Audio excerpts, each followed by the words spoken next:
Punto 6. Dios hizo algunos seres sirviéndose de otros ya existentes. Punto 6.1. Lo mismo que un carpintero se sirve de la sierra para hacer así una mesa, los padres son meros instrumentos de Dios, pero que ellos no saben si su hijo va a ser listo, o va a ser tonto, o va a ser alto, o va a ser bajo, o va a ser sano, o va a ser enfermo. Normalmente, más que hacer las cosas directamente, Dios hace que se hagan. Y la creación no salió plenamente acabada de las manos del Creador. La expresión al principio no sugiere que el mundo tal como hoy lo vemos haya salido solamente entero de Dios en un momento dado, porque no hay ningún reparo en admitir en una lenta evolución de los seres en su aparición y su progreso constante hacia las formas que son cada vez más perfectas. Lo que se afirma es que el comienzo de todo es el arranque inicial, y eso está en Dios. Y ese momento en que se pasó del no existir absolutamente nada a lo que actualmente vemos, eso es el primer existir de las cosas. Eso es lo que llamamos creación. Y la idea de la creación tiene un matiz muy preciso que la distingue de los similares que se llaman producción o construcción. Y es un hacer absolutamente nuevo y original, y un partir desde cero, en el que no se presupone nada preexistente, sino que el hacedor mismo, así no hay materia previa. Y no hay instrumentos, así que solo existe la posibilidad pura. Y sobre esta posibilidad se vuelca el acto amoroso de Dios, porque Él decide sacar a la luz este mundo. La evolución subsiguiente también es la obra de Dios, y con esta diferencia. En el primer momento todo es una creación, y en los momentos posteriores es un desarrollo, un despliegue de la creación inicial. Punto 6.2. Además de este mundo que es visible, hay también un mundo que es invisible, al que se extiende igualmente la acción creadora de Dios, como nosotros profesamos en el credo. En el credo del pueblo de Dios de Pablo VI se precisa explícitamente que bajo el nombre de cosas invisibles han de entenderse los espíritus puros, que reciben también el nombre de ángeles, confirmando la interpretación tradicional. El Concilio Vaticano I habló de los dos órdenes de criaturas que son corporales y espirituales, como equivalentes a mundo y ángeles. Es absurdo negar la existencia de los ángeles porque la ciencia no puede verificarlo. La ciencia estudia las leyes de la naturaleza material, pero los ángeles son espirituales y están en otro nivel. Lo mismo que la ciencia tampoco puede verificar si yo en mi corazón siento odio a mis amigos o a mis enemigos, o yo los perdono, porque el odio y el perdón no son materiales. Así que dice el Catecismo de la Iglesia Católica que ángeles son las criaturas puramente espirituales que tienen inteligencia y voluntad, y que son criaturas personales. Jesús menciona a los ángeles como seres reales y activos, y por eso la existencia de los ángeles es un dogma de fe, porque fue expresamente definido por el Concilio IV de Letrán. La existencia de los ángeles está testimoniada por innumerables pasajes de la Sagrada Escritura, porque si bien es poco lo que se conoce de sus funciones y de su naturaleza, son mensajeros de Dios en momentos extraordinarios de la historia de la salvación. Conocemos algunos nombres que están relacionados con la función para la cual fueron elegidos, como por ejemplo los de Miguel, Rafael y Gabriel, y se da por entendido que son muchísimos en número y que están distribuidos en jerarquías. El Antiguo Testamento habla de querubines, de serafines, y el Evangelio de ángeles y arcángeles, y San Pablo habla de tronos, dominaciones y potestades. Fueron sometidos a una prueba, y algunos sucumbieron por haberse declarado en rebeldía contra Dios. Estos son los demonios, que fueron condenados al infierno, y desde entonces su existencia parece concentrarse en odiar a Dios y en tentar a los hombres. Entre los ángeles buenos está el que es llamado ángel de la guarda, que Dios le da a cada hombre en este mundo para que lo conduzca por el camino del bien. Y se deduce de la Sagrada Escritura, según la interpretación de los santos padres, que Dios ha dado a cada hombre un ángel para su particular defensa y protección. Dice la Biblia que Dios te ha encomendado a sus ángeles para que te guarden en todos tus caminos. En el Evangelio encontramos ese testimonio. Dijo Jesús: mirad, que no despreciéis a uno de esos pequeños, porque yo en verdad os digo que sus ángeles ven de continuo en el cielo la cara de mi Padre. Punto 6.3. Dice Seorticlagnes que la obra maestra de Satanás ha sido hacer creer a los hombres que él no existe. La existencia de Satanás es un dogma de fe y está definido en el Concilio Lateranense número 4. El padre Justo Collantes, catedrático de la Teología de la Facultad de Granada, dice que las palabras utilizadas en este capítulo son una profesión de fe. Dice el Concilio Lateranense IV, creemos firmemente y confesamos sinceramente que con todo lo que conlleva, el diablo y todos los demás demonios fueron creados por Dios, buenos, pero ellos mismos, por sí mismos, se hicieron malos. Por eso Javier Ibáñez, en su obra La fe divina y católica de la Iglesia, califica a la existencia del diablo de fe divina y católica definida, y por lo tanto no se puede negar la existencia real de un ser creado por Dios. La existencia del demonio también lo ha confirmado recientemente así la Iglesia, al actualizar el ritual de los exorcismos porque demuestra que sigue vigente la doctrina del demonio. El pecado del demonio fue el pecado de la soberbia, y la Biblia dice que Dios creó a los ángeles y que algunos pecaron y que fueron condenados para siempre. Y estos son los demonios son ángeles que han caído. El cardenal Jorge Arturo Medina Esteves, prefecto de la Congregación para el Culto Divino, dijo en una rueda de prensa el 26 de enero de 1999, «Sabemos que hay católicos que ponen en duda la existencia del diablo, pero esta realidad pertenece a la fe y a la doctrina de la Iglesia Católica, y el que diga que el diablo no existe, ese no está ya en la fe. La doctrina católica nos enseña que los demonios son ángeles caídos a causa de su pecado. Son seres espirituales de gran inteligencia y de gran poder. La potencia de Satanás, sin embargo, no es infinita, no es más que una criatura potente por el hecho de ser un espíritu puro, pero siempre es sólo una criatura y no puede impedir la edificación del reino de Dios. A propósito tal de Satanás, el cardenal Medina subraya que el influjo nefasto del demonio y de sus secuaces se ejerce habitualmente a través del engaño, de la mentira y de la confusión. Si Jesús el Señor es la verdad, entonces el diablo es mentiroso por excelencia. Desde siempre y desde el principio, la mentira ha sido su estrategia preferida, porque engaña a los hombres haciéndoles creer que la felicidad se encuentra en el dinero, en el poder, en la concupiscencia carnal. Y engaña a los hombres persuadiéndolos de que no tienen la necesidad de Dios y de que son autosuficientes sin la necesidad de la gracia y de la salvación. Incluso engaña a los hombres disminuyendo, y aún es más, haciendo desaparecer el sentido del pecado y sustituyendo la ley de Dios como un criterio de moralidad por las costumbres y por las convenciones de la mayoría. Y persuade a los niños de que la mentira es un modo apto para resolver los diversos problemas, y así poco a poco entre los hombres se crea una atmósfera de desconfianza y de sospecha. Tras las mentiras y los engaños que llevan la imagen del gran mentiroso que es Satanás, se desarrollan las incertezas, las dudas, y un mundo en el que ya no hay seguridad, ni tampoco verdad, y donde en el cambio reina el relativismo y la convicción de que la libertad consiste solamente en hacer lo que se quiere hacer, lo que se te antoja, y así no se entiende ya que la verdadera libertad es la identificación con la voluntad de Dios, que es la fuente de todo bien y de la única felicidad posible. El demonio es un ser inteligente que no es humano y que induce a los hombres al mal, pero al demonio se le puede vencer con la ayuda de Dios. Al demonio siempre se le pinta con cuernos y con rabo, pero ya se comprende que el demonio no tiene ni cuernos ni rabo porque es un espíritu. Así se le representa para expresar que él es un espíritu que ha optado por el mal.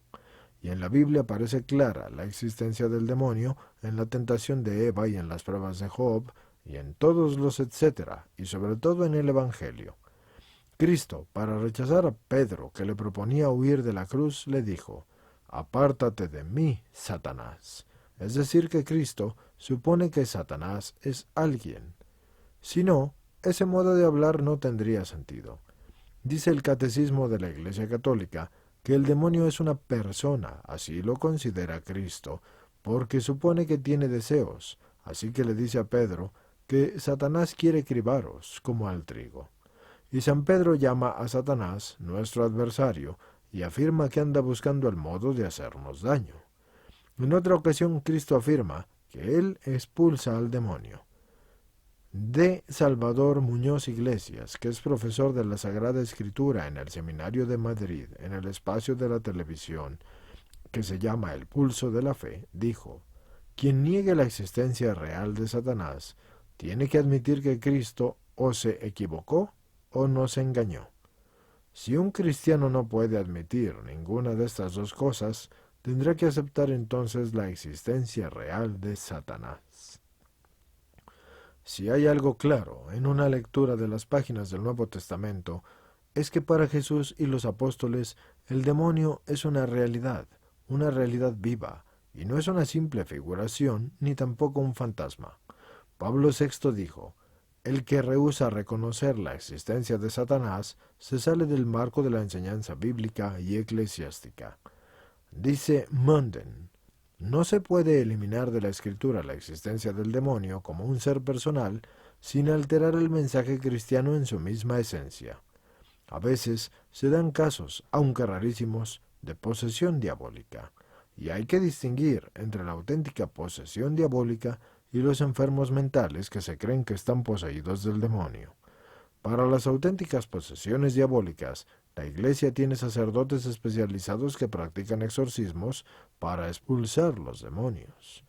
También hay que distinguir entre el verdadero exorcismo que es realizado por un sacerdote especializado con el ritual de la Iglesia y las oraciones de liberación que puede hacer cualquier cristiano. El demonio es el tentador que busca nuestra desgracia y que quiere cerrarnos las puertas del cielo, y sin embargo el poder de Satanás no es infinito, porque él no es más que una criatura. El diablo no tiene poder sobre la salvación eterna del hombre si el hombre no se lo permite, y aunque el diablo es capaz de tentarnos, no puede arrancarnos nuestro consentimiento. Dice la Biblia que el demonio nos tienta porque nos tiene envidia, porque siendo la naturaleza humana inferior a la angélica, nosotros podemos salvarnos y él no, y por eso quiere impedir nuestra salvación eterna. Dice San Pablo que el diablo nos tienta y para tentarnos nos engaña, y San Juan le llama el mentiroso. En el Nuevo Testamento se habla del demonio más de 100 veces. El demonio en persona, no el mal abstracto, sino el demonio en persona. Cristo, cuando lo expulsa de alguien, habla con él como si él fuera una persona. Y eso es porque es una persona. Y el hecho de que la Biblia mencione en el Apocalipsis el 666 como el número de la bestia, para algunos es el signo de Satanás, y ese es un número maldito.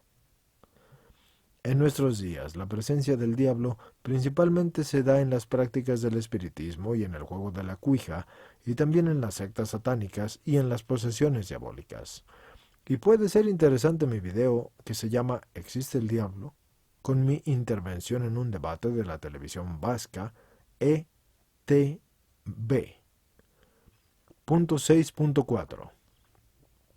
Nos interesa muchísimo conocer cuándo fue creado el mundo, y en qué época apareció el hombre, y cuál fue la cuna de la humanidad, pero de nada de esto nos habla la Biblia, porque no es un libro científico, sino religioso, y lo único que le interesa decirnos es que el mundo es una obra de Dios y que Dios intervino de un modo especial en la creación del hombre. El padre Antonio Romañá, en el discurso pronunciado al ser admitido en la Real Academia de las Ciencias de Madrid, cita esta frase de San Agustín: Dios, en la Biblia, no nos ha querido enseñar cómo va el cielo, sino cómo se va al cielo. La Sagrada Escritura no tiene como fin fundamental el comunicar las enseñanzas sobre ciencias profanas, sino el guiar a los hombres hacia su salvación eterna. Punto 6.5. La Biblia nos cuenta en el libro del Génesis cómo Dios creó el mundo, La Biblia habla de 7 días, pero la palabra hebrea yom significa día y también significa un periodo largo de duración. Nuestro modo de hablar moderno y occidental es distinto del de la Biblia, que es primitivo y oriental, al que se acomodó Dios en todas sus revelaciones, porque la Biblia se expresa en un estilo sencillo y figurativo, adaptado a la mentalidad de aquel tiempo. El teólogo tiene que distinguir el contenido del mensaje revelado del contexto en el que ha sido expresado. Hay que tener en cuenta que la Biblia lo que pretende es transmitir una enseñanza religiosa, porque su misión no es enseñar ciencia, ni tampoco historia.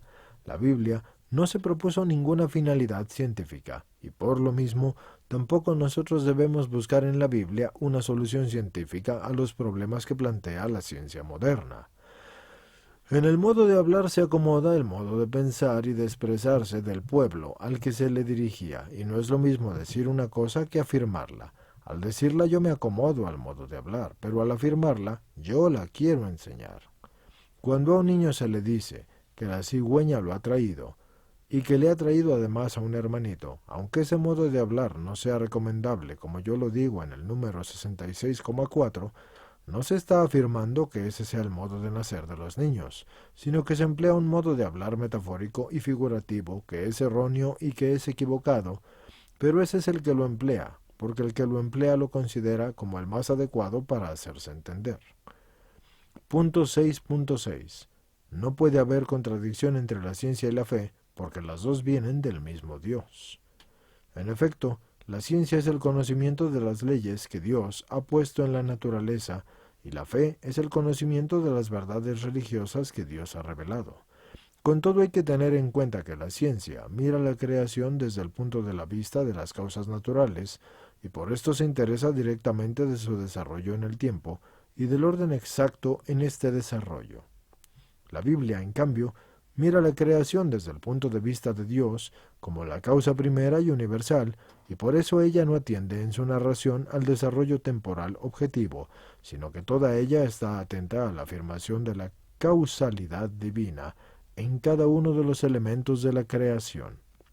Y en cuanto al orden y duración del proceso creativo, escogió un modo de hablar que se acomoda a lo que aparentemente tenía lugar en el cielo, tal como se contemplaría desde la tierra, y a una verdad que tiene sumo empeño en inculcar la sabiduría divina y en crear, y que se muestra en proceder en el orden ascendente, es decir, de lo más imperfecto a lo más perfecto, aunque la valoración la haga conforme a las apariencias sensibles y el modo corriente de hablar sobre estas cosas en su época. Lo más importante en la Biblia es el mensaje que quiere enseñar y no el modo de hablarlo que usa para enseñarla. Hay que tener en cuenta que su lenguaje es sencillo y popular y acomodado al pueblo al cual se dirigía, y por eso el orden que sigue en sus primeros capítulos, como en no pocos otros, no es precisamente el cronológico, sino un determinado orden lógico, y viendo las cosas desde la tierra. Habla de un modo popular, según las apariencias, y no según los principios científicos, y por eso dice que el murciélago es un ave, y es un mamífero, y que el sol da vueltas alrededor de la tierra, porque Josué mandó al sol detenerse, y el sol se paró en medio del cielo. También hoy en día, incluso en los libros científicos, se dice que el sol sale y que el sol se pone, como si el sol fuera el que da vueltas alrededor de la tierra. Y todos sabemos que el sol ni sale ni se pone, sino que es la tierra la que le está dando la vuelta y teniendo su rotación, y así presenta los rayos solares en diversas partes de su superficie. Es que hablamos de las cosas del cielo tal como las vemos desde aquí, en la tierra, aunque ese modo de hablar no sea exacto ni tampoco científico, porque todos entendemos lo que queremos decir. Igualmente, cuando en el primer capítulo del Génesis se emplea la palabra día al relatar la creación del mundo, esto no se debe entender como si fuera un día de 24 horas, sino como un simple espacio de tiempo. El hablar de los 6 días en la creación tiene un fundamento litúrgico que es inculcar el descanso sabático, porque presenta a Dios antropológicamente trabajando 6 días y descansando el séptimo. Así se teje una narración escalonada hasta llegar al hombre como la culminación. Punto 6.7. En lo que enseña la Biblia no cabe error alguno, porque es un libro inspirado por Dios, pero la inerrancia ajena a cada uno de esos libros es la que cuadra con el género literario al cual pertenece. Así que hay que distinguir entre el género alegórico del Apocalipsis y el género histórico de los dos libros de Samuel, que pueden considerarse como el nacimiento de la historiografía. Cada género literario en la Biblia tiene su tipo de verdad. Como en un periódico una es la verdad de un artículo editorial y otra es la verdad de la noticia de una agencia y otra es la verdad del lenguaje hiperbólico de un anuncio, porque mejores no hay y superior al mejor, así que etcétera, etcétera. Y así, una es la verdad propia de la parábola, en la cual solo se pretende enseñar una verdad sin afirmar cada uno de los elementos ornamentales que la hacen pedagógica. Otra, la verdad de un canto lírico, que en lo concerniente a su sentido y realidad debe de ser juzgado conforme a las leyes de la lírica, y otra es la verdad de un relato. En estos, puede su autor querer afirmar la realidad histórica de lo que narra, tanto en lo substancial como en los pormenores, pero puede también afirmar solo la substancia del hecho sin privarse por motivos pedagógicos y artísticos. Es decir, la historia entre los antiguos tenía no poco de arte, y de añadir a lo substancial otros elementos cuya realidad histórica no asegura. Hay que tener en cuenta que una mentalidad oriental no es el faltar a la verdad, ampliar la narración no con la adición de detalles, que no sean históricos en sí mismos, pero sí que contribuyan a poner de relieve el suceso central del que se trata de transmitir. Distinguir entre la base histórica y los detalles ornamentales no es una tarea que se pueda realizar por cualquier particular, sino solo por personas que son preparadas para esto con una doble preparación que es científica y teológica. La Biblia es un libro que se debe a la acción conjunta e indivisible de Dios y del hombre. Su instrumento. Y eso que quede claro, el hombre es el instrumento de Dios y es a quien Dios le comunicó su inspiración. Su realidad divina exige para interpretarla una preparación teológica y su realidad humana preparación. Y entre estas dos no puede haber un verdadero conflicto si es que se ejercitan con lealtad y con rigor intelectual. Los datos numéricos de la Biblia, al igual que los de todos los antiguos documentos orientales, no se deben entender en un sentido aritmético porque se basan en el simbolismo numérico del Antiguo Oriente. Los números tienen un valor convencional y sagrado y no pueden tomarse siempre en el sentido propio. El conocido especialista bíblico Alejandro Diez Macho dice: lo de menos valor es el valor matemático y cuantitativo, porque esos son números simbólicos. El lenguaje simbólico es muy frecuente en la Biblia, lo mismo que entre nosotros, porque cuando yo digo que he sudado tinta, yo no quiero decir que mi sudor haya sido negro, sino que sí que me ha costado mucho trabajo hacer algo. La interpretación de la Biblia no es un quehacer que haya que forjarse a base únicamente de la ciencia y de la competencia, sino ante todo mediante la adhesión a la fe y la aceptación humilde de la palabra de Dios. De aquí en su lectura suponga una cierta preparación religiosa bien distinta del mero espíritu de la crítica o de la curiosidad. Por encima de las interpretaciones particulares está el juicio de la Iglesia, a la que Cristo le confió la inteligencia del verdadero significado de los libros santos, conservados por los santos padres y transmitidos por la tradición y por el magisterio de la Iglesia. La recta interpretación de los pasajes de la Biblia pertenece a la autoridad de la Iglesia, que es la que ha recibido de Cristo la misión de enseñar. Los individuos particulares pueden equivocarse al interpretar algunos pasajes obscuros, y de allí la multitud de interpretaciones equivocadas y opuestas entre sí de los protestantes que admiten la libre interpretación personal. Ya lo dijo San Pedro, que en la Biblia Hay pasajes difíciles de entender. La libre interpretación de la Biblia que hacen los protestantes lleva a la confusión y no puede ser en verdad todas las distintas opiniones contradictorias entre sí. De ahí está la necesidad de una autoridad infalible que interprete correctamente la verdad que la Biblia nos enseña. El oficio de interpretar auténticamente la palabra del Señor Dios, escrita o transmitida, ha sido confiado únicamente al magisterio vivo de la Iglesia, cuya autoridad se ejerce en el nombre de Jesucristo. En los Evangelios, por debajo de los relatos en los que se narran los hechos reales de Jesús, y en el sentido oculto, y en el segundo nivel, como en un código secreto, suele haber un contenido teológico encerrado en todos estos relatos. Por ejemplo, la multiplicación de los panes representa la Sagrada Eucaristía, las bodas de Canaán, la mediación de María, etcétera, etcétera. Y por eso, según una antigua tradición, se pueden distinguir dos sentidos en la Sagrada Escritura, lo cual es el sentido literal y el sentido espiritual. Y para comprender exactamente lo que el autor propone en sus escritos, hay que tener en cuenta el modo de pensar y de expresarse y de narrar que se usaba en los tiempos del escritor. Y también hay que tener en cuenta las expresiones que entonces se usaban en la conversación ordinaria, porque cada lengua tiene su modo de hablar. Un español dice, me duele la cabeza. Un francés dice, tiene un mal en la cabeza. Un español dice, se bebe un vaso de cerveza. Y un alemán, la cerveza que sale de un vaso. En la Biblia hay que distinguir el estilo propio de cada género literario, y no es lo mismo el género lírico que el épico o el histórico. Cada uno tiene que interpretarse como le corresponde, teniendo en cuenta que no hay divisiones ni estancas entre los géneros literarios. Dentro del mismo relato pasa fácilmente el hecho de los recuerdos de la historia y de los arrebatos poéticos, y además de pasar, también pesa. Porque todo eso pesa. Y aun admitiendo los géneros literarios, nosotros no podemos negar que los evangelios relaten hechos reales porque no se puede decir que hayan falseado la historia o que se la hayan inventado. Cada versículo de la Escritura nos obliga a conocer el medio cultural en el que se desenvuelve el autor, la persona que lo escribió.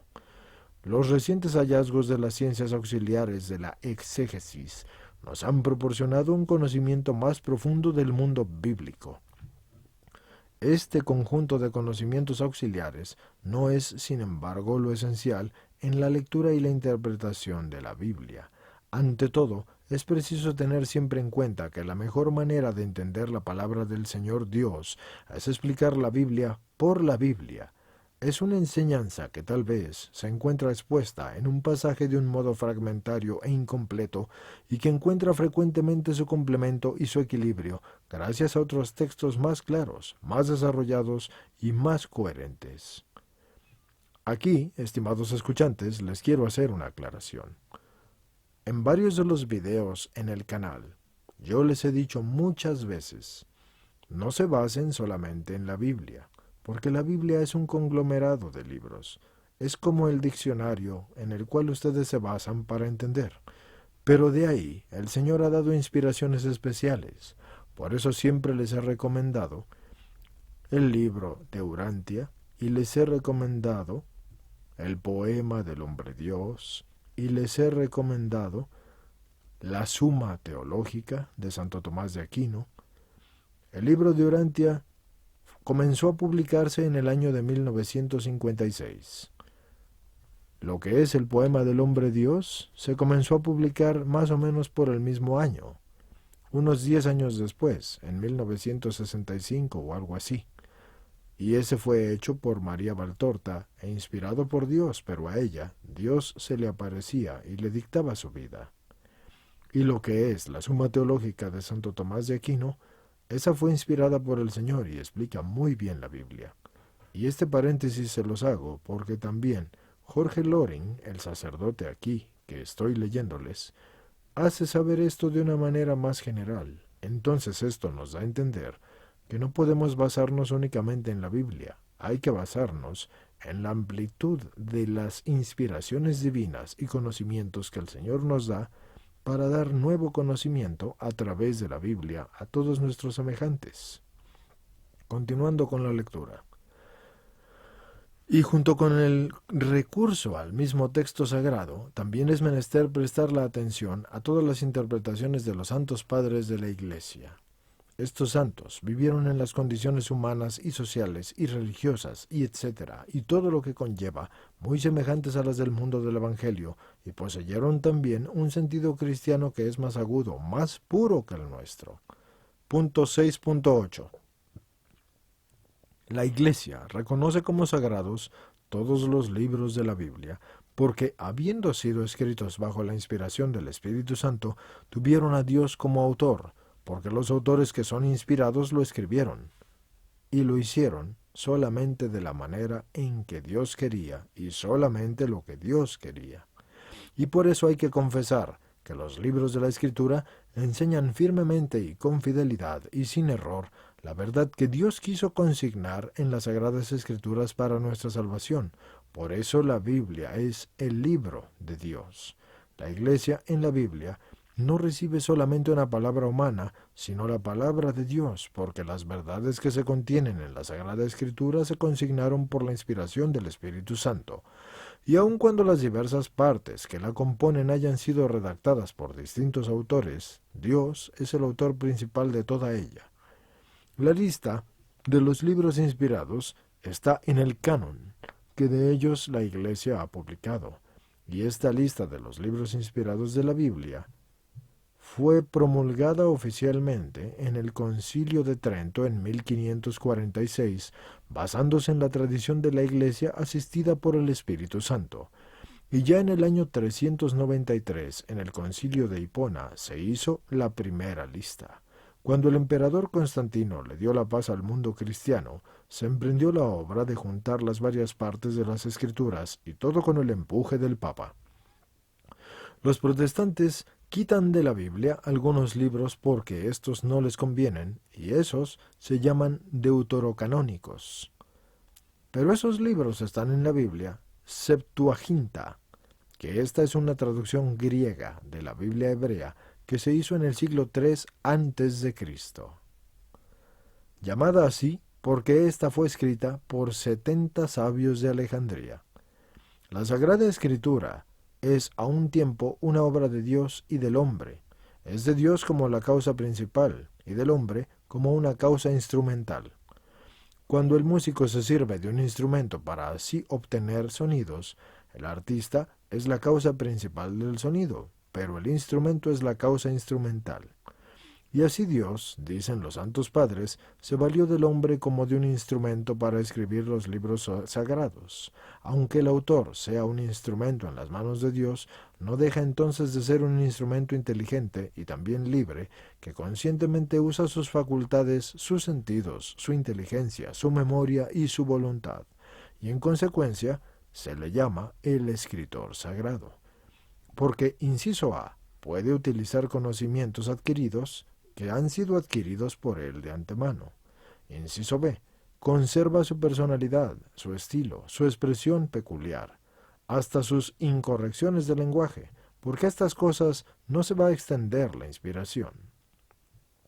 La inspiración divina es un influjo sobrenatural de Dios sobre la razón y sobre la voluntad del escritor sagrado en la redacción de los escritos bíblicos, y el autor inspirado es el instrumento de Dios, pero está dotado de razón y tiene características personales.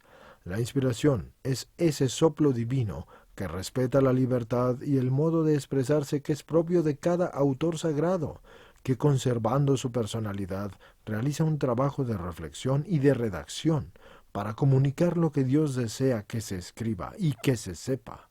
Es como un secretario que escribe una carta, que eso lo hace según las ideas recibidas. La inspiración es la acción que el Espíritu Santo ha ejercido sobre los escritores sagrados para que escriban las verdades que Él, como Dios, quería manifestar. A pesar de la inspiración de Dios, cada autor deja su sello personal en el escrito. De hecho, eso es aún mejor, porque mientras ustedes toman la pluma para escribir sus ideas, y la pluma no puede poner su propio sello, Dios tiene una pluma mejor, dándole voluntad, entendimiento y su propio sello. De esa manera, también Él se glorifica a través de su pluma, que se llama el hombre. Así lo hicieron según su estilo, su cultura, así reflejaron la mentalidad propia de sus tiempos y todo lo que conlleva, y por eso al exponer las cosas y los acontecimientos en conformidad con los criterios y los conocimientos propios de sus épocas, pueden entonces dar lugar a lo que se llama errores científicos con todo lo que conlleva.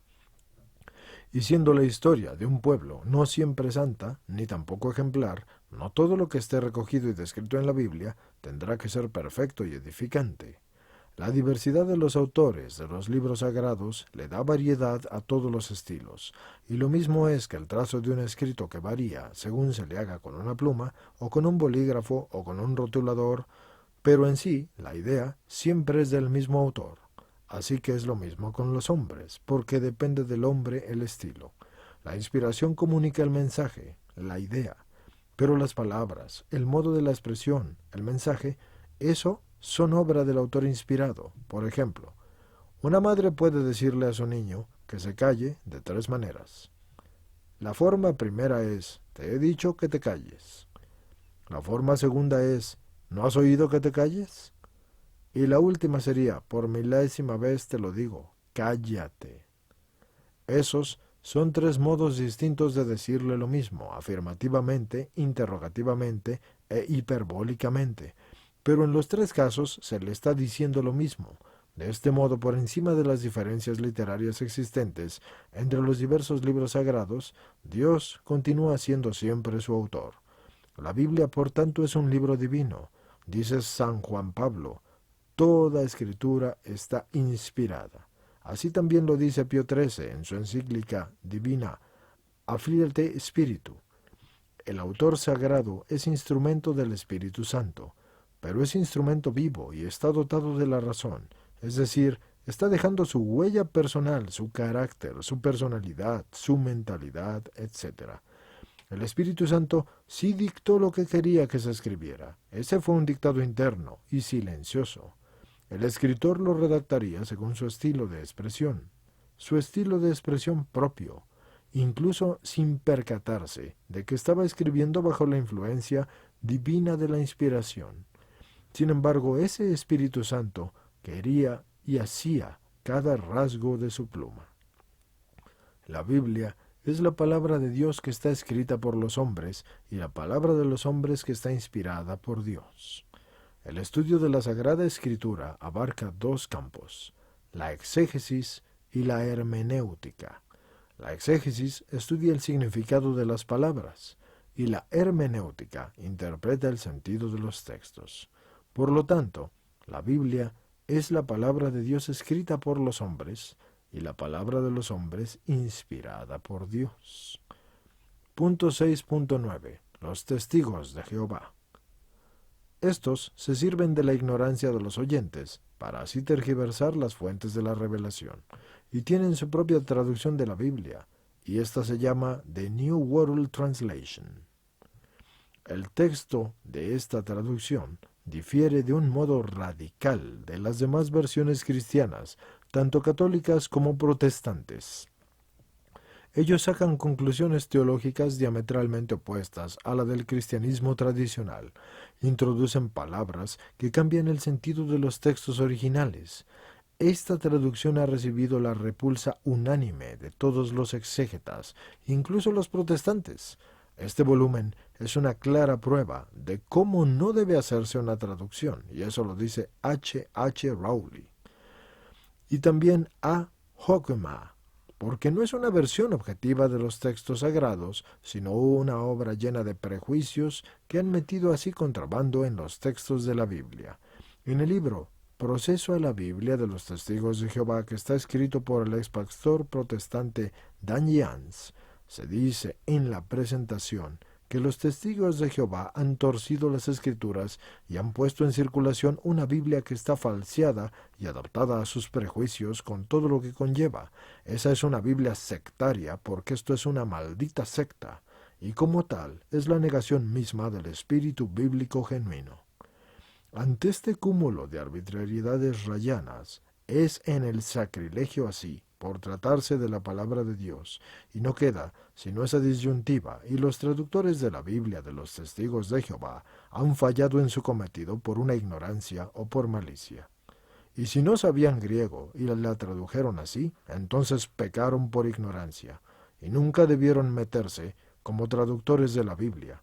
Pero si en cambio sí sabían muy bien el griego y así la tradujeron mal, entonces pecaron contra la luz y contra el Espíritu Santo, y no es extraño por tanto que esa traducción haya merecido las más severas críticas.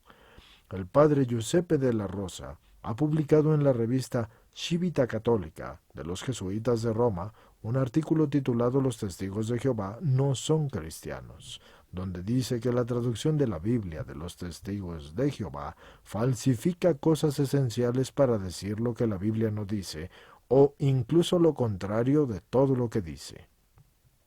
Y por eso la Iglesia Católica quiere que las traducciones de la Biblia se publiquen con censuras eclesiásticas para asegurar así al lector la fidelidad de la traducción. Y estas traducciones las manda el Concilio Vaticano II y dice que deben de tener notas explicativas. Punto 6.10. El origen de la vida. Dios es el autor de la vida. Incluso en una hipótesis evolucionista hay que aceptar unas leyes que dirijan esta evolución, y estas tales leyes son las obras de Dios. Juan Oro, uno de los españoles que investigan en los Estados Unidos para la NASA y que está al frente del equipo que analizó las muestras lunares que trajeron los astronautas y cuya opinión fue definitiva para afirmar que en Marte no había vida, y que de hecho no hay vida, él opina que la vida surgió a merced de un proceso de la evolución química gradual que conduce a la generación progresiva según las leyes determinadas, aunque todavía estamos lejos de tener una clara comprensión de las leyes que rigen la evolución de las partículas elementales. El biólogo soviético Alejandro Oparin explica así el origen de la vida. En la atmósfera terrestre primitiva, a partir de algunos compuestos relativamente sencillos, principalmente metano, amoníaco, vapor de agua y ácido sulfúrico, y bajo la acción de las descargas eléctricas y los rayos ultravioleta, se formaron numerosas y variadas sustancias orgánicas de moléculas complejas. Estos productos pasaron a formar parte de la hidrosfera al ser arrastrados por la lluvia, y una vez allí sufrieron posteriores modificaciones y un incremento ulterior de su complejidad. En abril de 1985, la revista norteamericana Newsweek se hacía un eco de la presentación por parte de un grupo de bioquímicos de la NASA americana de unas pruebas según las cuales la arcilla sirvió como un catalizador en la formación de los primeros compuestos orgánicos. La agencia Reuters X-03 comunicó que un equipo de científicos de Howard Hughes Medical Institute y del Massachusetts General Hospital de Boston han afirmado que la vida pudo comenzar en la arcilla, porque en la arcilla así llamada montomorillonita, eso ayuda a la formación de la grasa y del material genético que conocemos como RNA o ribonucleico ácido.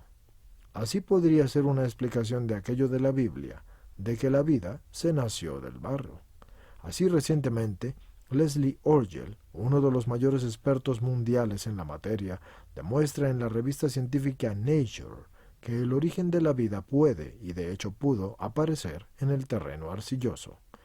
Y de hecho, Stanley Miller y Harold Urey, en 1953, haciendo pasar una descarga eléctrica a través de una mezcla de metano, amoníaco, nitrógeno y vapor de agua, lograron sintetizar aminoácidos constitutivos de las proteínas. Aunque en el experimento de Miller, obtuvo aminoácidos, la vida está en la célula, no en los aminoácidos. Así opina Raúl Osvaldo Leguizamón, que es director del Centro de las Investigaciones Biogenéticas de la Universidad de Cachicoya en Argentina, en su libro, donde él demuestra el fraude científico de los que afirman que la vida simplemente surgió por azar. Estamos a varios años luz de una célula y también de una proteína, pero además los aminoácidos obtenidos por Miller son simplemente racémicos, es decir, que son absolutamente inútiles desde el punto de vista biológico. El doctor en ciencias químicas, doctor José Sánchez Real, que es catedrático en Valencia, opina que la reacción que Oparin sitúa en la superficie de la Tierra debió de darse en altas capas de la atmósfera, y en todo caso, como el mismo Oparin expone en su obra con multitud de fórmulas y de reacciones químicas, todo esto supone unas leyes, y las leyes suponen una inteligencia. Bueno, pues a esta inteligencia, les guste o no, la llamamos Dios. Y por eso decimos que Dios es el autor de la vida. El mismo Oparin reconoció en Barcelona en junio de 1973, en la Cuarta Conferencia Internacional sobre el Origen de la Vida, que el origen de la vida no es ocasional y que se ajusta en todo a las leyes de la naturaleza. Y Stuart Mill, en las leyes de la naturaleza no pueden ser por sí mismas, ni ofrecer tampoco una explicación de su propio origen. Eso dijo ese señor Stuart Mill. Y John B. Haldane, que es famoso fisiológico genetista británico y profesor de la Universidad de Cambridge, afirma que el origen de la vida es imposible si no hubiera un ser inteligente preexistente a ella, porque la vida no se ha formado por una causalidad ni por una casualidad simplemente como lo dicen los hombres, sino que se basa en leyes bien precisas, y si hay una causalidad, esta se llama simplemente Dios, no son las causas que marcan los hombres. Dice también Salvador de Madariaga que el mundo vivo no puede ni siquiera concebirse, sino como la ejecución de un proyecto que le es anterior. El paso de las micromoléculas a las macromoléculas se realiza según unas reglas y unas leyes. Esas reglas y esas leyes las puso Dios. Y Fred Hoyle, célebre científico inglés, a quien en 1972 le fue otorgado el título de caballero por sus trabajos científicos, afirma que la vida no puede haberse producido simplemente por una casualidad. El origen de la vida es inconcebible a menos que una inteligencia haya actuado sobre la materia organizada y todo lo que eso conlleva. Así que el verdadero conocimiento científico indica la absoluta imposibilidad de que la vida se pudiera haber originado al azar o a partir de una materia inanimada, con todo lo que conlleva, porque por fuerza tiene que haber existido una inteligencia que le diera orden y existencia a esta materia. Punto 6.11. La base de la vida está en los ácidos nucleicos y aminoácidos, y los aminoácidos son los componentes de las proteínas, y las proteínas son los ladrillos de las células, y estas macromoléculas son esenciales en todo ser que tenga vida. Hay una ley que desde los primeros aminoácidos y nucleótidos que son formados en las aguas primitivas han conducido a través de millones de años de la evolución hasta la formación del ADN humano. La molécula del ácido desoxirribonucleico o DNA en inglés, componente fundamental de los cromosomas, es portadora de la información genética y cada célula puede poseer docenas de cromosomas y cada cromosoma posee cientos de genes y los genes son cadenas de ácido desoxirribonucleico o DNA. Harada sintetizó aminoácidos que son estos los componentes estructurales de las proteínas, sometiéndolos a una temperatura de 1000 grados centígrados, como por ejemplo el amoníaco, el vapor de agua, el gas de metano, que son 3 derivados volcánicos que probablemente eran muy abundantes en la atmósfera primitiva. Sin embargo, la complejidad de la proteína, lejos de ser un desorden, es un orden supremo, es decir, siempre hemos de admitir unas leyes que dirigen la evolución. El doctor Jorge Wald, que es biólogo de la Universidad Norteamericana de Harvard y es premio Nobel, dijo en el Congreso Internacional sobre el Origen de la Vida, que fue celebrado en Barcelona en junio de 1973, que no hay ninguna oposición entre la aceptación de la explicación científica del origen de la vida y en la creencia de Dios, porque Dios es el autor de las leyes que rigen el proceso biológico. La vida y la evolución tienen un sentido y no se hicieron por puro azar. El mismo Oparin reconoce que las leyes de la naturaleza no pueden ser un producto de la casualidad, pero no se pregunta cuál es el origen de estas leyes. Reconocer la existencia de las leyes en la naturaleza, pero no preguntarse por ese origen de ellas, es quedarse a la mitad del camino. Si nos preguntamos por el origen último de esas leyes, llegaremos a Dios. Punto 6.12. La vida pudo comenzar en el mundo en un momento determinado, según las leyes puestas por Dios en la naturaleza. Parece que esto fue hace como unos 3.000 millones de años. Y comenzó de un modo muy elemental y poco a poco fue evolucionando hasta que se llegó al hombre, que es la suprema manifestación de la vida en la Tierra. La evolución de la vida en la Tierra supone unas leyes que le han dirigido la selección natural, y esto en la evolución se produce por mutaciones de los caracteres hereditarios de los genes y de los cromosomas. Pero este proceso ha seguido unas leyes que han dirigido la línea de la evolución. Todo ese proceso ha estado programado para que al final se apareciera el hombre. Ha existido una dirección, una finalidad, eso sin duda, y esta finalidad está en el plano superior a lo que puramente material y evolucionista conocemos. El que la vida haya comenzado en la Tierra o haya venido de otro astro es indiferente para explicar así las causas del origen de la vida, porque el que la vida haya venido de otro astro no excluye que la vida se haya originado según unas leyes. Por otra parte, no se ha demostrado la existencia de ningún ser inteligente extraterrestre. A los ovnis se los encuentran siempre en explicaciones que no las hacen necesariamente extraterrestres. Y el hecho de que la vida haya comenzado en la Tierra o haya venido de otra galaxia, eso es lo de menos, pues tan solo supone y pone de hecho la cuestión en la mesa de otro tiempo y lugar. Afirma esto el célebre astrónomo norteamericano, el Dr. Robert Jastrow. Aparte de que los rayos cósmicos hubiesen acabado con la posibilidad de la vida en los viajes interplanetarios, todo organismo expuesto a la acción de las radiaciones cósmicas queda instantáneamente destruido. Punto 6.13. Origen del hombre. Un grupo internacional de científicos dirigidos por el investigador Russell Shichon de la Universidad de Iowa en Estados Unidos ha descubierto en China restos humanos que tienen 2 millones de años. En 1972, el científico norteamericano Dr. Richard Leakey descubrió en Tanzania, cerca del lago Rudolfo en la frontera con Kenia, unos restos humanos que datan de hace unos 2.500.000 años. Y en noviembre de 1974, el antropólogo Donald Johanson descubrió en Etiopía un esqueleto de una hembra que al parecer es de género homínido, y ese es el más antiguo y más completo y mejor conservado de los esqueletos, que es perteneciente a un antepasado del hombre actual de 3,5 millones de años de antigüedad, y a este se le bautizó con el nombre de Lucy. En 1994, un equipo de la Universidad de Berkeley, en colaboración con expertos de la Universidad de Tel Aviv en Israel, encontraron en la cuenca seca del río etíope Ahuash una colección de fósiles humanos contemporáneos de Lucy.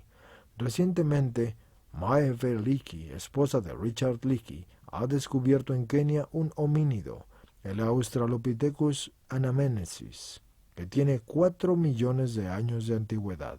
Se le considera el padre de Lucy. Científicos de la Universidad de Witwatersrand de Johannesburgo, que están dirigidos por Ron Clark, descubrieron en diciembre de 1998 en una cueva de Sterkfontein, en Sudáfrica, un cráneo y unos huesos de Australopithecus de más de 3 millones de años de antigüedad. Parece que los restos humanos más antiguos son los descubiertos por Brigid Senyut y por Martin Pickford en Kenia en el año 2000. Estos tienen 6 millones de años de antigüedad. En el año 2002, el paleontólogo francés Michael Brunet y sus colegas de la Universidad de Poitiers han descubierto en el Chad, en África, un fósil homínido que tiene una antigüedad de entre 6 y 7 millones de años. En 2012 se encuentran en la orilla del lago Turkana, en Kenia, restos fósiles humanos de 2 millones de años. Los restos humanos más antiguos de Europa, nosotros los tenemos en España. Según Rafael Puyol, que es rector de la Universidad Complutense de Madrid, Atapuerca, este es el yacimiento paleontológico más importante del mundo. el hombre de Atapuerca utilizó el fuego hace aproximadamente 150.000 años. En Atapuerca, en Burgos, José Manuel Bermúdez ha encontrado restos humanos de 800.000 años de antigüedad, y José Givert opina que el hombre de Orche, que está en Granada, vivió hace aproximadamente 1.000.000 de años.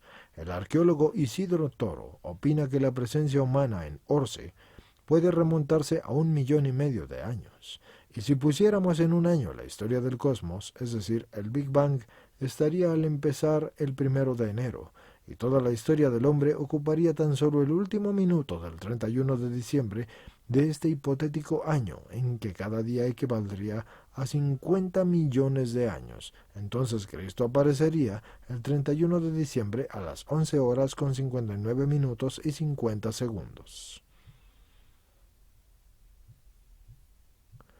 Otra comparación, si consideramos la historia del cosmos en 30 grandes volúmenes de 450 páginas cada uno, y cada página representa entonces 1.000.000 de años, el hombre moderno aparece en las últimas líneas de la última página del último tomo.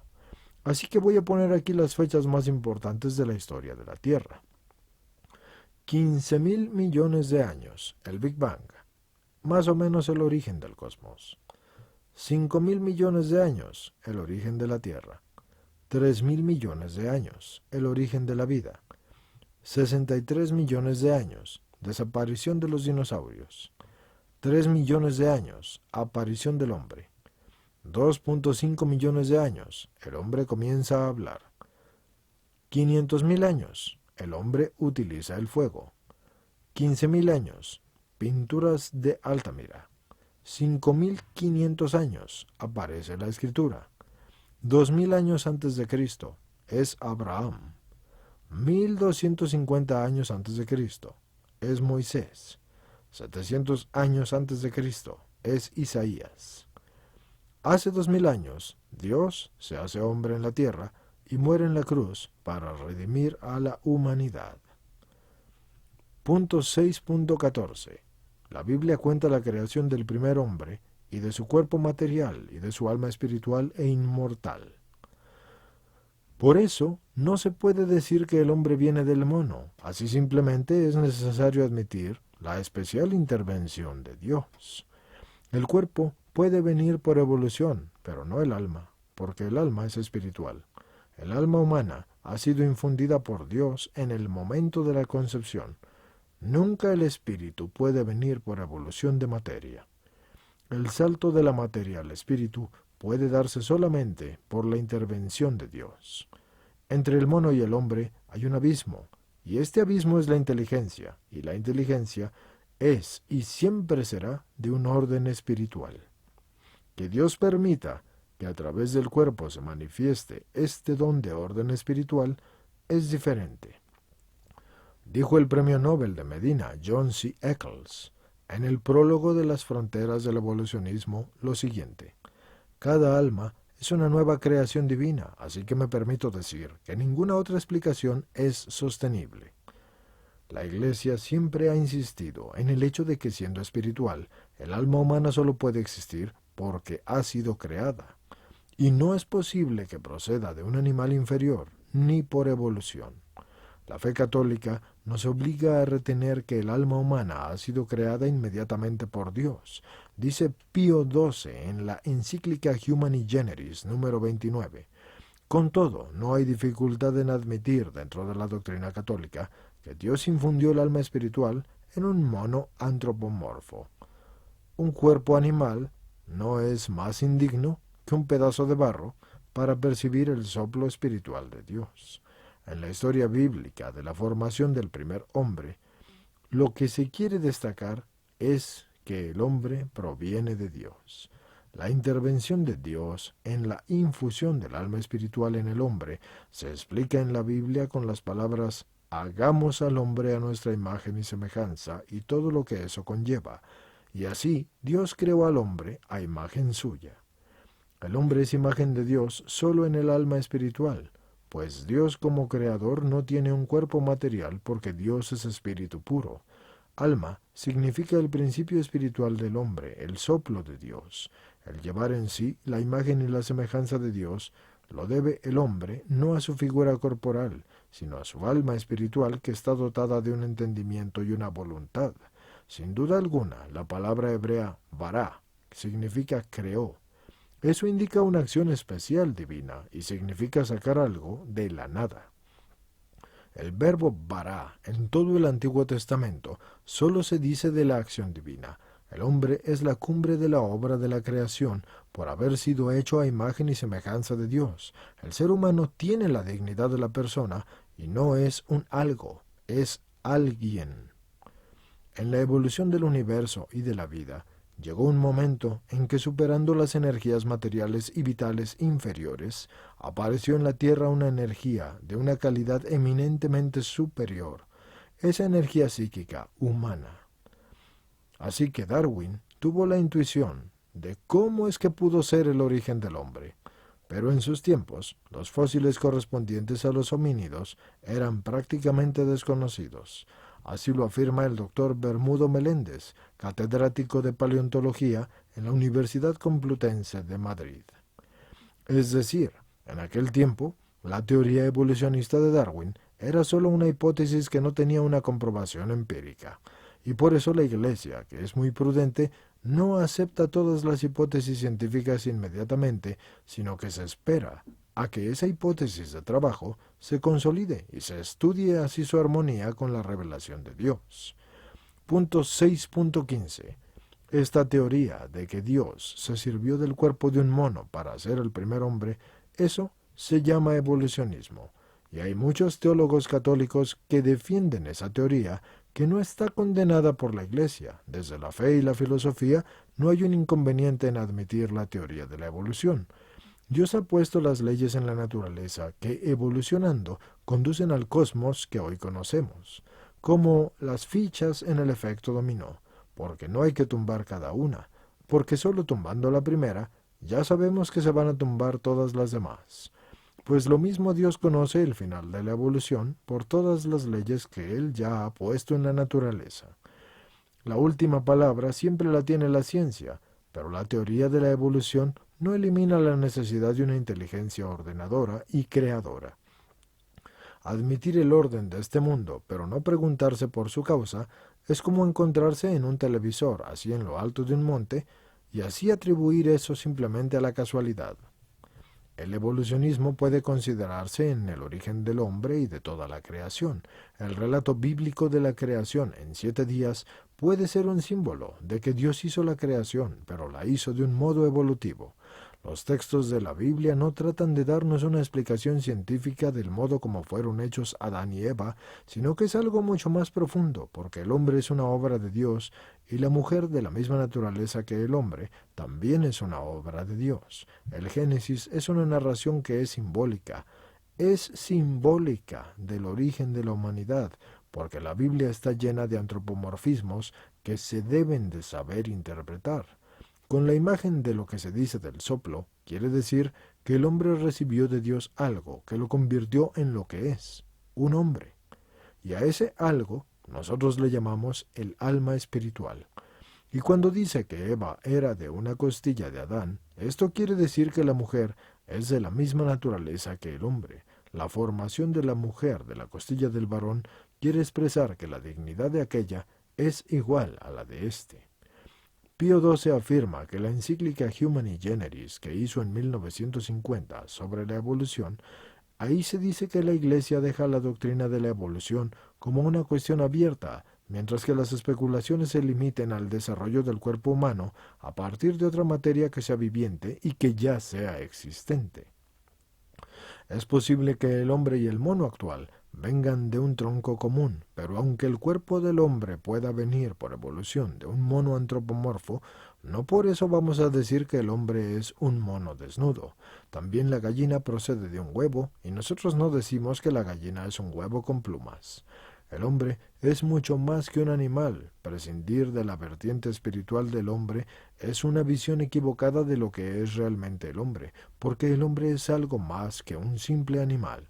En el hombre hay un alma que es espiritual y que no puede venir por evolución de nada, ni de la materia. Solamente puede venir por la sola creación de Dios. El hombre es algo más que el resultado de una evolución biológica. Por simple evolución, no es posible franquear el abismo que existe entre el reino animal y el hombre. Con las solas fuerzas naturales, ningún animal pudo evolucionar y llegar a un grado de perfección tal que le permitiese salir del círculo de la especie animal y entrar en el de la especie humana. El primer hombre no es, ni pudo ser, el resultado supremo de una evolución animal, sino que es un ser que existe simplemente porque Dios lo creó. Dios está en el origen del hombre, y sin su acción especialísima, el hombre no hubiera podido llegar a existir. El efecto no puede ser superior a la causa que lo produce, porque de una piedra no puede salir una flor, porque hace falta una semilla. La semilla tiene vida, la piedra no. Nadie puede dar lo que no tiene. Si yo solo tengo 500 pesetas en el bolsillo, aunque tú me lo pidas, yo no puedo darte 1000. Que lo espiritual es producido por la materia desde el punto de vista de la lógica es inadmisible. Si el alma no puede venir de la materia, su existencia solo se explica por la sola intervención creadora de Dios. Que las almas son inmediatamente creadas por Dios, eso es un punto de vista que la fe católica nos impone. Pío XII añade en su encíclica Humani Generis: la fe católica manda el defender que las almas son creadas inmediatamente por Dios, pero admite que para formar al cuerpo del primer hombre sí pudo haber utilizado el cuerpo de un mono antropomorfo. Así que les puede resultar interesante mi video y mi DVD, que se llama El origen del hombre a la luz de la ciencia actual, pero también de la Biblia. Hace tiempo que la Iglesia recibió con recelo la teoría evolucionista, y eso no fue por culpa de Darwin, que es el padre de la teoría, que además era creyente, y aceptaba a Dios como el autor de las leyes que rigen la evolución. Como hoy admitimos, fue por culpa de Huxley, que era un materialista y que excluía a Dios del proceso evolutivo, haciendo de la evolución una nueva religión. Algunos de los partidarios del evolucionismo presentaban la teoría como un sucedáneo de la religión, y Charles Robert Darwin, que vivió de 1809 a 1882, empezó la carrera eclesiástica, aunque después la dejó para dedicarse a su pasión, que era la historia natural. Él quiso siempre tratar el argumento, pero solo desde el punto de vista científico, sin ponerlo nunca en un conflicto con las convicciones religiosas. Darwin pensaba que la evolución se ha debido a las leyes generales impuestas por el Creador. Dice Darwin al final de su libro El origen de las especies, que apareció en 1859, dice: «Es grandioso el espectáculo de las fuerzas variadas de la vida que Dios le infundió a los seres creados, haciéndoles desarrollarse en formas cada vez más bellas y admirables». Darwin escribe a Marx en 1880, rechazando la dedicatoria de la edición inglesa de El Capital por su materialismo. Punto 6.16. Conviene advertir que el hecho de la evolución es una hipótesis, no es algo científicamente indiscutible. Se afirma, pero no se prueba. Cuando estuve firmando libros en la Feria del Libro de Guadalajara, en México, yo conocí al biólogo argentino de la fama internacional, el Dr. D. Raúl Leguizamón, y yo le firmé mi libro, y él me firmó el suyo, y hablamos un rato sobre la falacia del evolucionismo, porque en su libro dice: «El postulado de nuestro origen simiesco es una convicción de la que se parte, pero no es una conclusión a la cual se llega, y eso es con todo lo que conlleva. Y esta creencia en el origen del hombre a partir del mono solo puede ser una hipótesis de trabajo, una suposición, una conjetura, con todo lo que todo eso conlleva. Y eso es siempre de carácter hipotético, y no solo no está demostrado, sino que además es indemostrable, de nuevo, con todo lo que eso conlleva. La razón determinante y fundamental por la cual muchos autores creen que el hombre se originó a partir del mono se basa en la aceptación ciega e incondicional de la hipótesis evolucionista darwinista, que así lo afirma, y punto». W. R. Thomson, Fellow of the Royal Society, es un título muy codiciado en el mundo científico anglosajón. Él afirmó en 1956 que Darwin no probó su tesis. El célebre paleontólogo Agassiz ha juzgado al darwinismo como un error científico y falso en su hecho, y además no científico en su método y nocivo en sus tendencias. Y en todo caso, el evolucionismo es una hipótesis de cómo pudo ocurrir, pero no ocurrió, una causa de lo que ocurrió. Siempre habrá que contar con Dios en el origen del hombre. Es curioso que los defensores del evolucionismo hayan cometido fraudes científicos para defender así su hipótesis. Es el caso de Haeckel, que vivió de 1834 a 1919. La información de su investigación fue un fraude, en toda la regla. Es también conocido el fraude de Piltdown. Incluso el Pithecanthropus erectus de Java también parece un fraude. Y por otra parte, cada día son más los adversarios de la evolución. Algunos científicos como Louis Bounronre, o Hermann Nielsen, o Herbert Nilsson, etc. Ellos opinan que el evolucionismo no es posible porque la evolución solo se da dentro de una especie, pero no es posible el paso de una especie a otra. La teoría científica de la evolución de las especies está en crisis hoy. Los hallazgos más recientes y serios de la biología demuestran que los cromosomas de todos los hombres son iguales, porque no hay, por tanto, nada más que una familia humana, y por otra parte los cromosomas de los primates son más parecidos al hombre, pero son totalmente distintos. Por lo tanto, el hombre no precede de los primates. Son muchos los científicos que rechazan el evolucionismo darwinista. El profesor Wilder Smith, investigador de bioquímica, ha publicado un libro documentado y contundente contra la evolución biológica. G. Sermonti, profesor de genética de la Universidad de Perugia, y R. Fondi, profesor de la paleontología de la Universidad de Siena, han escrito juntamente un libro en el que niegan todo valor determinante a la selección natural darwinista.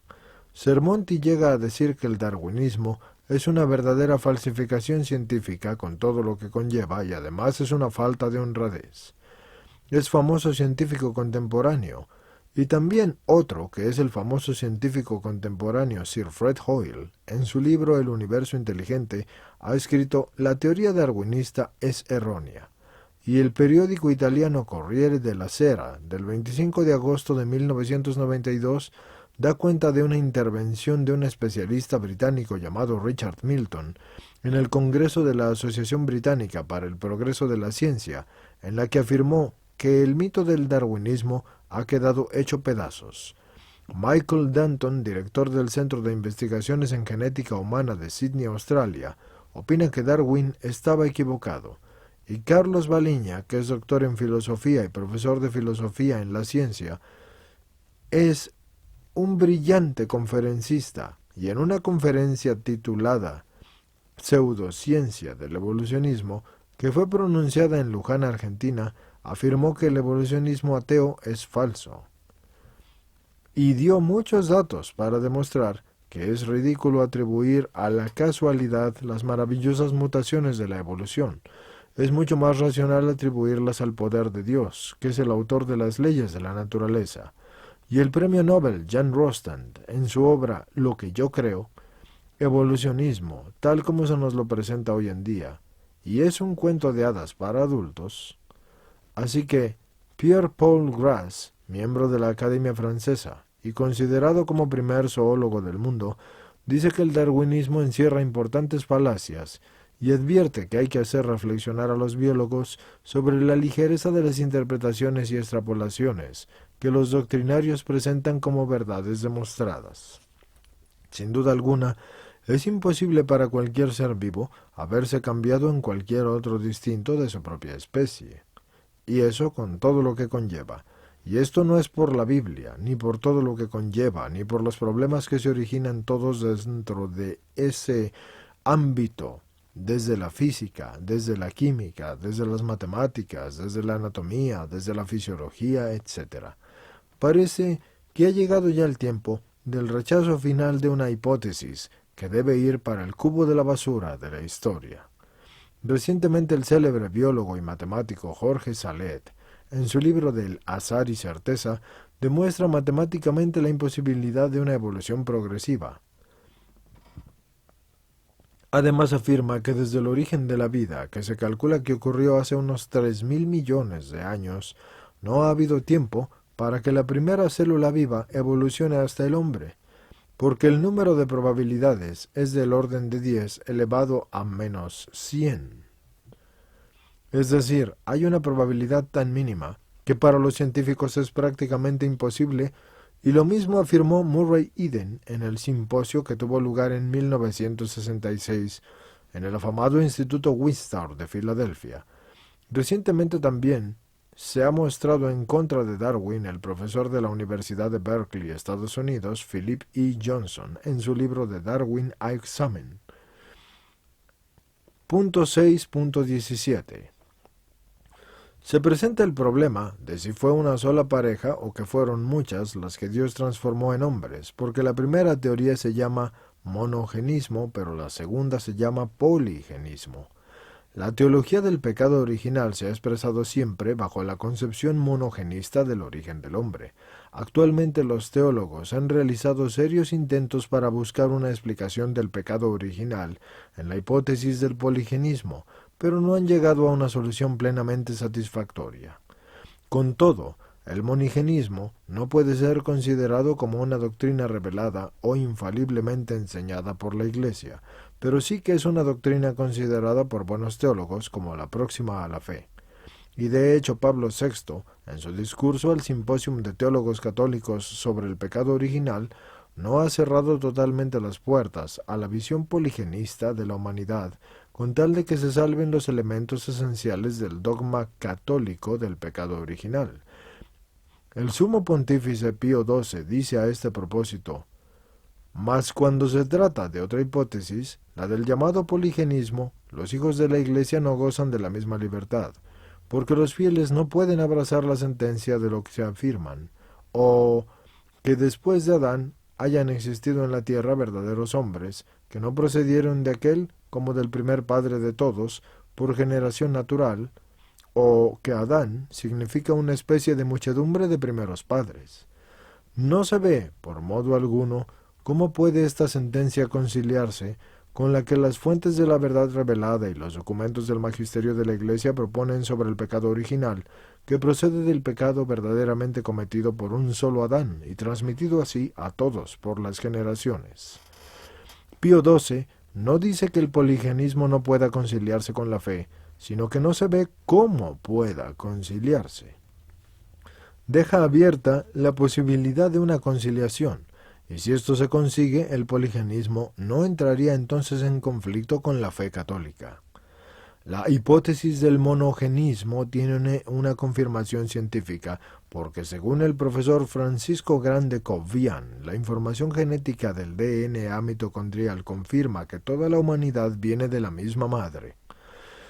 Lo mismo ha afirmado el padre Ángel Serra, que es un catedrático de genética humana en la Universidad de Roma. Un grupo de genetistas de la Universidad de Berkeley, encabezado por A. C. Wilson, estudiando el DNA mitocondrial, sugieren el origen monogenético de la humanidad.